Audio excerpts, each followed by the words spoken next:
Bonjour à tous, alors bienvenue dans ma nouvelle vidéo.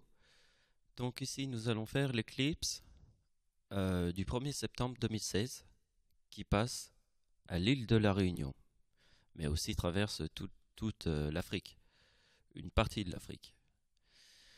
Euh, Cette éclipse est une éclipse annulaire. Donc une éclipse annulaire, c'est une éclipse, en fait c'est comme une éclipse totale, sauf que elle sera au centre du Soleil, mais avec un léger décalage qui fait que le Soleil est plus grand que la Lune. Parce qu'une éclipse totale, c'est vraiment quand la Lune et le Soleil est parfaitement alignés et, euh, et tout est noir. Enfin, quand on est dans le petit point. Donc, observez bien la photo avec l'animation. Donc, vous voyez que ici, il y a le grand cercle, c'est l'ombre de la Lune, mais il y a un tout petit point. Vous le suivez. Ce tout petit point, c'est l'ombre qui se trouve à 100%. Ça veut dire c'est un tout petit point sur la carte du monde, hein. C'est donc vous voyez. Et ce qui est important, c'est l'endroit où le petit point passe. Donc, on va faire plusieurs, plusieurs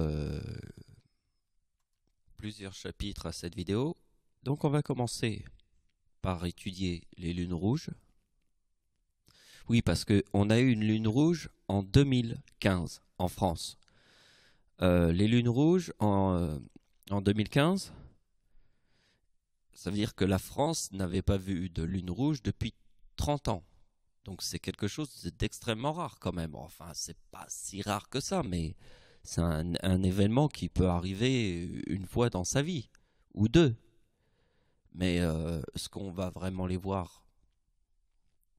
Moi, j'ai vu la lune rouge de 2015.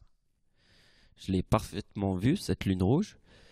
Et en fait, je suis resté 1h30 devant la lune rouge et j'ai vu l'éclipse de lune. Ça veut dire qu'au départ, la lune, elle est rouge.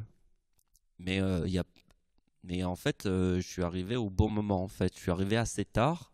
J'étais un petit peu déçu parce que je m'attendais à une lune beaucoup plus rouge, mais elle était rosée un peu, mais un peu rouge, mais elle était assez sombre, hein. C'est pas vraiment comme sur les photos, on voit une grosse lune rouge. Non, c'est vachement sombre quand même. Mais on voit ce côté un petit peu rouge. Et, euh, et j'ai parlé avec une personne, une dame d'un certain âge, et puis elle a engagé la conversation avec moi pendant qu'on regardait le truc, et c'est pour ça que je suis resté pendant presque 1h30 à regarder. Sinon, si j'étais tout seul comme ça, j'aurais vu la lune rouge.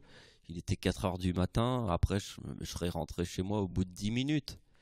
10 minutes, 15 minutes, juste parce que c'est un beau spectacle, mais simplement, voilà. Mais le fait qu'il y avait cette personne qui n'a pas arrêté de me parler, on a regardé la lune rouge pendant 1h30. Et j'ai vu l'éclipse de lune. Ça veut dire que la lune rouge, elle reste pareille toute la nuit, mais il y a un petit moment où elle va former une éclipse. C'est quand la lune va redevenir blanche. Et c'est arrivé, ça dure 10 minutes, hein. Donc on voit le croissant et c'est super beau, quoi. J'ai vu un spectacle magnifique. Donc j'ai vu cette lune rouge en 2015. En 2015, j'ai vu cette lune rouge. Voilà. Donc,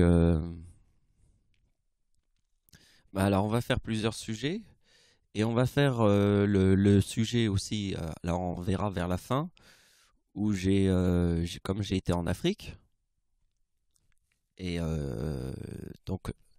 on fera le sujet de l'Afrique. Parce que comme j'ai été en Afrique, j'ai traversé le Kenya, la Tanzanie, et j'ai été à la limite de l'Éthiopie. Et le jour où j'ai fait ce voyage, le jour où j'étais à la limite de l'Éthiopie, à la limite, et j'étais dans un village où il fallait y aller avec un bus et tout, qui a duré plusieurs jours. Et une fois que je suis arrivé dans ce village, ils ont installé une télé pour tout le village, puisqu'en fait, on est dans un oasis au milieu de nulle part, où rien ne pousse. Et on a vu le match de la Coupe du Monde de 2006. C'est le jour où il y avait le fameux coup de boule de Zidane. Donc, ce qui est très important, c'est de bien remarquer que l'éclipse passe exactement à l'endroit où j'étais en 2006 en Afrique, au Kenya.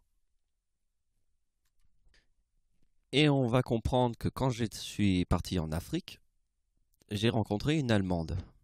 Et on a fait l'amour. Mais c'est la seule fois dans ma vie où je rencontre une Allemande. Et en plus, on fait l'amour. C'est la seule fois vraiment, je parle avec une Allemande et qu'on va aussi loin et qu'en plus, dans toute ma vie. Donc je vous ai expliqué la science du chiffre 1. La science du chiffre 1, ça veut dire qu'au-dessus de la Terre, il n'y a qu'une seule lune. Mais on comprend aussi que dans l'océan, il n'y a qu'un seul poisson plus gros que les autres. C'est le requin-baleine. Au centre d'une ruche, il n'y a qu'une seule reine. Entre deux taureaux, il n'y a qu'un seul taureau qui va détrôner l'autre taureau. C'est toujours le chiffre 1. Vous comprenez, par exemple, la langue de Dieu est le français, puisque c'est le chiffre 1, puisque au-dessus de notre planète Terre, il n'y a qu'une seule lune. Et il n'y a qu'une seule lune autour de la Terre, mais il n'y a qu'une seule lune autour de la Terre, puisque dans tout notre système solaire, aucune